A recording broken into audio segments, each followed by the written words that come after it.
हरि कहते हैं, जिस प्रकार देवी लक्ष्मी से वैकुंठ को ऐश्वर्य प्राप्त है, उसी प्रकार वैकुंठ में तुलसी के कारण ही पवित्रता प्राप्त है। पृथ्वीलोक पर जिस स्थान पर भी तुलसी का पौधा होगा, उस स्थान पर कभी बुराई का वास नहीं होगा। ऐसा स्थान सबसे अधिक पवित्र होगा। इसी कारण से हमें हमारे घर में तुलसी का पौधा अवश्य ही लगाना चाहिए। तुलसी के पास दीपक जलाने से क्या होता है, आइए जानते हैं इस प्राचीन महान कथा के माध्यम से, जो भगवान श्री कृष्ण ने देवी सत्यभामा को सुनाई है। दोस्तों, एक समय की बात है, देवी सत्यभामा भगवान श्री कृष्ण के पास आकर उनसे पूछने लगी, हे स्वामी, आपने मुझे तुलसी के पौधे को जल देने का महात्म्य सुना दिया है, लेकिन तुलसी के पास दीपक जलाने का क्या महात्म्य है? रोज शाम को तुलसी के पास दीपक क्यों जलाया जाता है? इससे मनुष्य को कौन सा फल प्राप्त होता है? तुलसी के पास दीपक जलाने की विधि क्या है तथा दीपक लगाते समय कौन से मंत्र का उच्चारण करना चाहिए? कृपया आप मुझे विस्तार से बताइए।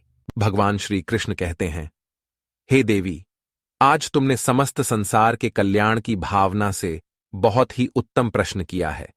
तुम्हारे इस प्रश्न का उत्तर देने से पूर्व मैं तुम्हें एक प्राचीन इतिहास सुनाता हूं, जिससे तुम्हें तुम्हारे सभी प्रश्नों के उत्तर मिल जाएंगे। शाम को तुलसी के पास दीपक जलाने से जो फल मिलता है, उसी का वर्णन मैं इस कथा में करूंगा। इसीलिए तुम इस कथा को ध्यानपूर्वक सुनना।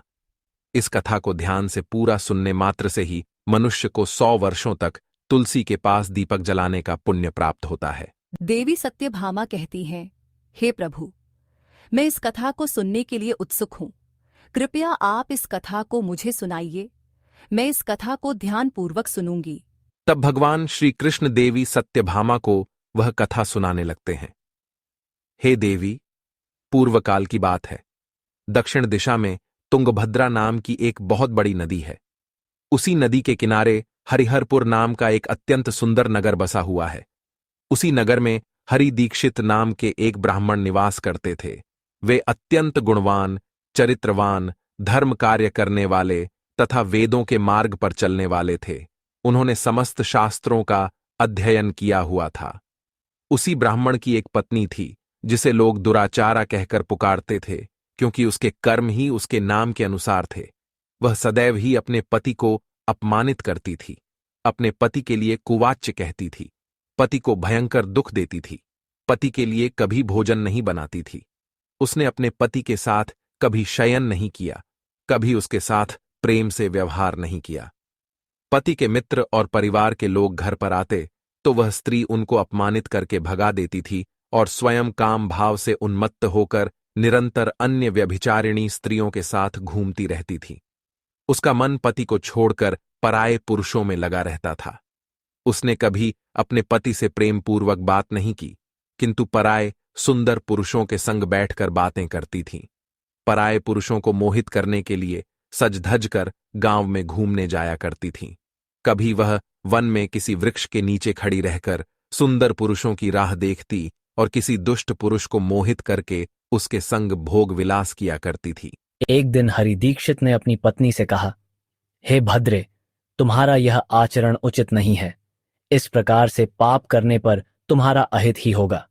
इसीलिए तुम अभी से ये सब बुरे काम करना छोड़ दो। तुम्हारे इस प्रकार के व्यवहार से मुझे बड़ा दुख हो रहा है। तब उस दुराचारा स्त्री ने कहा, न जाने किस पाप के कारण मेरा तुझ जैसे भिखमंगे के साथ विवाह हुआ है। लगता है पिछले जन्म में मैंने पाप ही किए होंगे, इसी कारण से मुझे ऐसा गरीब पति मिला है। तू मेरी कोई भी इच्छा को पूर्ण नहीं कर सकता। मुझे विवशता के कारण तेरी इस झोपड़ी में रहना पड़ता है, भिक्षा में लाया हुआ भोजन खाना पड़ता है। अब और अधिक मैं इस कष्ट को सहन नहीं करने वाली। किसी दिन मैं तुझे छोड़कर अवश्य चली जाऊंगी। तेरे साथ रहूंगी तो इस जन्म में भी मेरे द्वारा पाप ही होंगे। इसीलिए अब मैं किसी अन्य धनवान पुरुष से विवाह करूंगी। हरि दीक्षित ने अपनी पत्नी से कहा, हे प्रिय, तुम इस प्रकार के अपशब्द न कहो। इस प्रकार से अपने पति को त्यागने का विचार मन से छोड़ दो। जो स्त्री अपने पति को त्याग कर पराये पुरुष के पास जाती है, उसका अहित ही होता है। उसे नरक में जाना पड़ता है। उस दुराचारी पत्नी ने कहा, नरक में तुम्हें जाना पड़ेगा, क्योंकि तुम कोई काम धंधा तो करते नहीं, भीख मांगकर खाते हो और मुझे भी झूठन खिलाते हो। पत्नी को दुखी और असंतुष्ट रखने वाला पति भी नरक में ही जाता है, और तुम्हारा घर कोई नरक की सजा से कम नहीं है। तुम्हारे साथ इस घर में रहने से अच्छा है मैं नरक में जाकर रहूं। इस प्रकार उस हरिदीक्षित की पत्नी ने अनेक प्रकार के कटु वचनों से अपने पति का अनादर किया और उसे अपमानित किया। श्री कृष्ण कहते हैं, हे देवी, जो स्त्री अपने पति का अनादर करती है, जो अपने पति का अपमान करती है, उसके घर में दुर्भाग्य ही आता है। पति को छोड़कर पराये पुरुष के पास जाने वाली स्त्री को नरक में दंड अवश्य ही भोगना पड़ता है। अब आगे सुनो, उस दुराचार स्त्री के साथ क्या होता है। एक दिन वह दुराचारिणी स्त्री वन में जाकर एक वृक्ष के नीचे खड़ी हो गई। उसका चित्त काम से भरा हुआ था। वह किसी सुंदर कामी पुरुष की राह देख रही थी, किंतु बहुत समय बीतने के बाद भी उस स्थान पर कोई पुरुष नहीं आया। इसीलिए वह अत्यंत दुखी हो गई और प्रियतम की खोज में इधर उधर देखने लगी।